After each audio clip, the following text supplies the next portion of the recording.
Le mie belle avventure, eh? Ah, sì? Ultimamente al paese stavo camminando con la macchina e c'era una signora che forse era rimasta a piedi, non lo so, che camminava lungo il bordo della strada. Mi buttai una frenata proprio, chi i piedi? Come coi piedi? Chi i piedi, perché c'hai i funne sfonnati dalla macchina. La Rosa? Sì.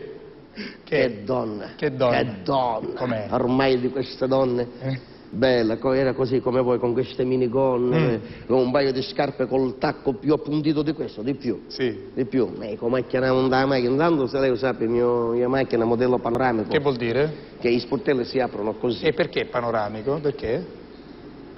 Perché quando scendono e salgono le donne.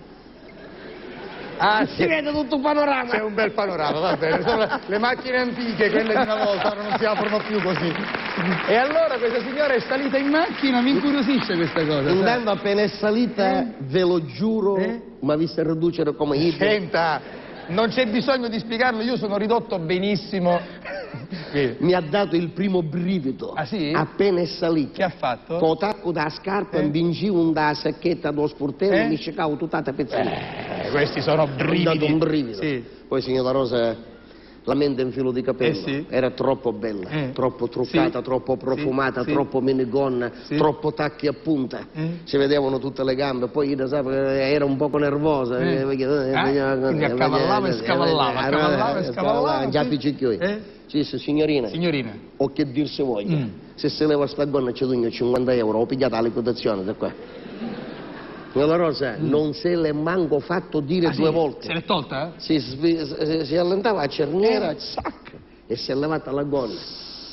Certo. Se c'era lei perdeva i sensi. Sì, sicuramente. Perché lui sviene, Io svengo. diventa pallido, il muschio ci diventa bianco. Sì, non è cosa mia. Ma io sapevo quando porti a resistere neanche 10 minuti. No. No, niente, avevo un paio di mente, signora Rosa. Di mente? Ah, il seno, di le seno. mente, che sono le mente? Ma traboccanti. Sì, proprio sì. Trasbordanti. Grosse proprio. Io pigliavo apposta i scaffi, pigliavo le buche apposta. Perché? Perché ogni buco... Perché a me mi piace, a lei non sa, a lei non lo so. Sì, piace anche a me, sì. No, è vero, secondo me non ci piace. Lei si faccia gli affari suoi. Signora Rosa, arrivato a un certo punto disse: Gioia, se ti togli questa camicetta e vedi questi 50 euro, sono per te. Mi manco finito di dirci per te. Se leva la camicetta, 50 euro. La cosa diventa interessante. Avevo uno stringipetto. Sì. Uno stringipetto di quello che tu dicevi, ma c'è o non c'è? Io nel dubbio ci sei, Gioia. Se ce l'hai e te lo levi, qua ci sono altri 50 euro. Proprio lei era in vena di spesa. Ma ho speso benissimo gli altri 50 euro. Sì. Signora Rosa, una cosa. Reggiseno. Via. Arrivato a un certo punto non già ficicchioni. Ci Gioia. Se te levi pure le calze, che aveva le calze. Ti do altre 50 euro. La pelle ce l'aveva come il velluto. Bianca come i cosci del pollo. Bella. Che c'è? Ma come si fa a paragonare le gambe di una ragazza con le cosce del pollo? Scusi. Ma io, Guglielmo, scusaci, adesso arrivo da te per il film.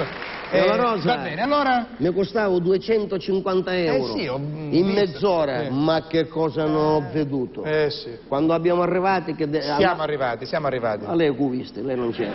Io non c'ero, scusi, io non c'ero. Siamo perché deve essere popolo. Allora? Niente, che appena era prenotata all'albergo. Sì. Mi ha detto, sono arrivato, grazie. A feci scendere, giustamente, che mi tiravo indietro. Tu che sei un intenditore mi capisci? Ci ho detto, noi ci dobbiamo vedere, dimmi dove, dimmi quando, ma ci dobbiamo vedere. Mi disse, Gioia, mi puoi vedere, stare con me tutte le sere, sono per una settimana qua in albergo e mi piglio 50 euro in camera. E io ci avevo dato 250 euro sulla Rosa solo per vederla spogliata. Quindi era... Sono un cretino? Era, sì, una donna che insomma... Era una persestuta che stava là. Cos'era? Una possestuta. Sai dire una buttana? No! Non si può dire? Massimo rispetto, assolutamente. Vabbè, il signor Litterio Scalisi, Enrico Cornelli, straordinario.